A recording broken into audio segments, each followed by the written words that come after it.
I was just wondering when the word intellectual started having that huge impact, and I don't know, I must say, historically, when it started being circulated. But a universal mind, anyway, still exists. I mean, a great mind is always universal. A great thinker becomes very, very rapidly universal, which is very interesting. Take Derrida, for instance. He's read and highly considered in Japan, whereas the Japanese culture is so entirely different from ours, which means that there's something really basic that is reached by a certain type of thinking, and then there are no frontiers anymore. As for the word intellectual, you know, for me it's connotated in a horrible way. In France, it always refers to a certain class of people who are actually designed and selected by the mass medias.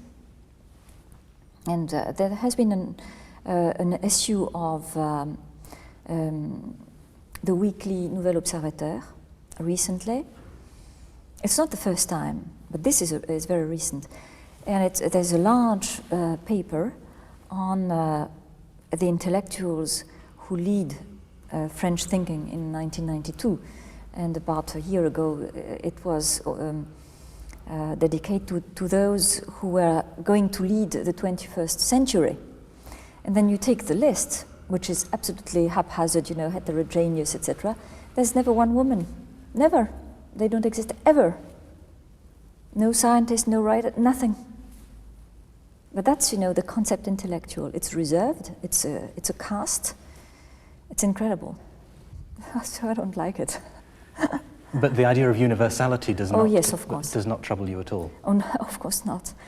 I think that, I don't know, the great fighters let's say, thought fighters in our century have been universal. Take Gandhi. And even if he was typically Indian, his way of being typically Indian was also a way of getting close to all other religions and all other philosophies in the world, and welcoming them and trying to transform them into a kind of universal language of peace. I think it's always this way. So particularity and universality are not really opposed to each other? Oh, no.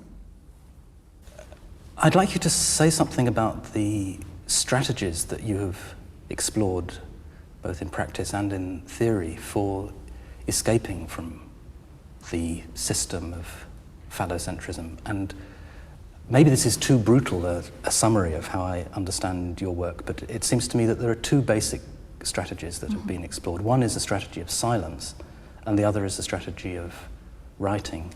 So, first of all, on the question of silence, you've written various things. May I interrupt you just a second? It's simply because I'm afraid of the word phallocentrism. That is,